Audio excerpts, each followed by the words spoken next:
మాట ఇచ్చి మాట నిలబెట్టుకోలేదు. కనీసం 30, 40, 60 కోట్లు కూడా ఇవ్వలేకపోయారు. కానీ మొన్న మేము మళ్ళీ వెళ్ళినప్పుడు ఆయన అన్నాడు 3 నెలల కాలం, ఆగస్టు నుంచి సెప్టెంబర్, అక్టోబర్, నవంబర్, ఇప్పుడు డిసెంబర్లో ఉన్నాం, 3 నెలల కాలంలో జీవో తీసుకొని, మీరందరూ వాట్సాప్ చెక్ చేసుకోండి, 1000 కోట్లకు సంబంధించిన జీవో తీసుకొని ముఖ్యమంత్రి గారు ఇక్కడికి వచ్చారు. ఇచ్చిన మాట నిలబెట్టుకున్న రేవంత్ రెడ్డి గారికి ఒక టీచర్గా, విశ్వవిద్యాలయం ఒకప్పటి విద్యార్థిగా, ఈ విద్యార్థి లోకం 40,000 మంది ఈ యూనివర్సిటీలో చదువుకుంటున్నారు. మీ అందరి తరపున వారికి వందనాలు తెలియజేస్తున్నా.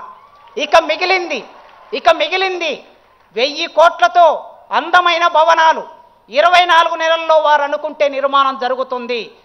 జీవో ఇచ్చారు గనక, డబ్బులు వచ్చాయి గనక 24 నెలల్లో ఇంజనీర్ల పని పూర్తి చేస్తారు. కానీ రేవంత్ అన్నను నేను మొదటి నుంచి అన్న అని పిలవటం నాకు అలవాటు. 20 ఏళ్ల నుంచి మా స్నేహంలో భాగంగా అన్న అనే సీఎం గారు భవనాలు వచ్చిన తర్వాత భవనాల్లో నాణ్యమైన విద్యను బోధించే అధ్యాపకులు కావాలన్న మా దగ్గర 1000 పోస్టులు ఖాళీగా ఉన్నాయి. ఇప్పటి వరకు 15 సంవత్సరాల కాలంలో ఒక్క పోస్టు కూడా భర్తీ కాలేదు. మా విద్యార్థులు మీరెప్పుడు అంటూ ఉంటారు నాణ్యమైన విద్య కావాలంటారు. నాణ్యమైన విద్య కావాలంటే నాణ్యమైన విద్య బోధించే అధ్యాపకులు కావాలి. ఈ వేదిక మీద నుంచి నేను సవినయంగా కోరుకుంటున్నా, అధ్యాపకుల రిక్రూట్మెంట్కు సంబంధించి ఒక 15 రోజుల్లో మీరు ప్రాసెస్ మొదలు పెడతారని, మీరు మాట ఇస్తారని కోరుకుంటున్నాను. తప్పనిసరిగా